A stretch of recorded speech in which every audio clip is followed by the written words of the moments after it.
Welcome to Wyke Regis TV film review and preview. I'm Andrew Wright.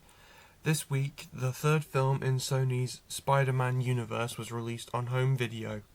Morbius stars Jared Leto as the titular Spider-Man villain and features a cast that includes Doctor Who's Matt Smith and Fast and Furious's Tyrese Gibson. This film was not widely anticipated due to the delays of the pandemic, as well as Jared Leto's involvement being a red flag for the fandom. The film underperformed at the box office and was subject to negative reviews from critics. So I went into this film with low expectations, and the film really didn't improve on them, as I felt the film suffered from poor writing as well as bad acting from the cast, in particular lead actor Jared Leto.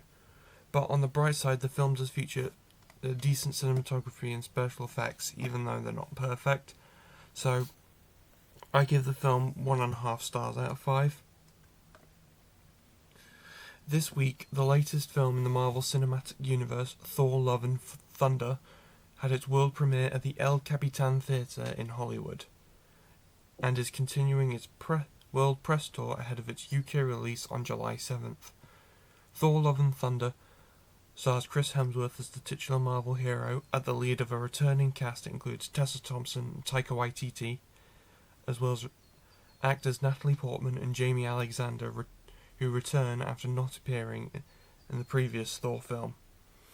The film also stars fan favourite Batman actor Christian Bale, as well as the villain Gore the God Butcher, as well as Russell Crowe as the Greek god Zeus, as well as the Marvel superhero team, the Guardians of the Galaxy, with Chris Pratt, Dave Bautista, Bradley Cooper, Vin Diesel and Karen Gillan reprising their roles from the James Gunn and Avenger films.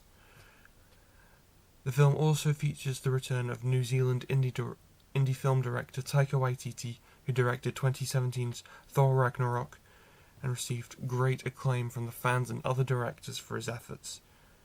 In between the two Thor films, Waititi acted in the popular action movie Free Guy and received an Oscar for his film Jojo Rabbit. Thor: Love and Thunder is unique in that Thor is the first Marvel hero to receive 4 solo films.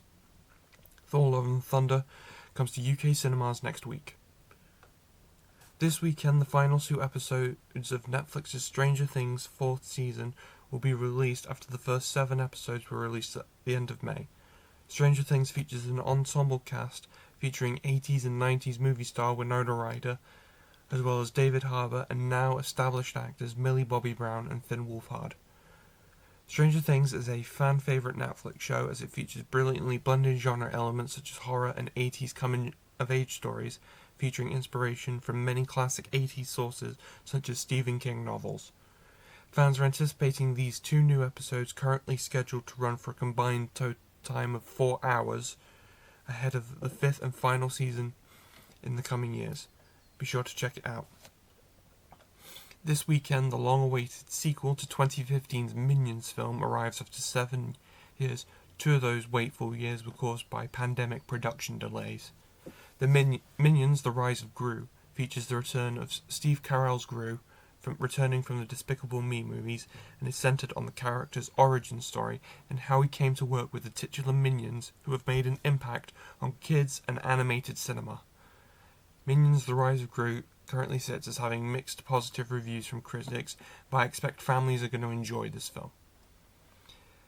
I'm going to start introducing a new segment from this week, somewhat called Weekend Movie Pick. Here I'm going to suggest a movie a week that you could either watch with a whole family on a lazy Sunday afternoon, or just a film to watch because it's worth watching.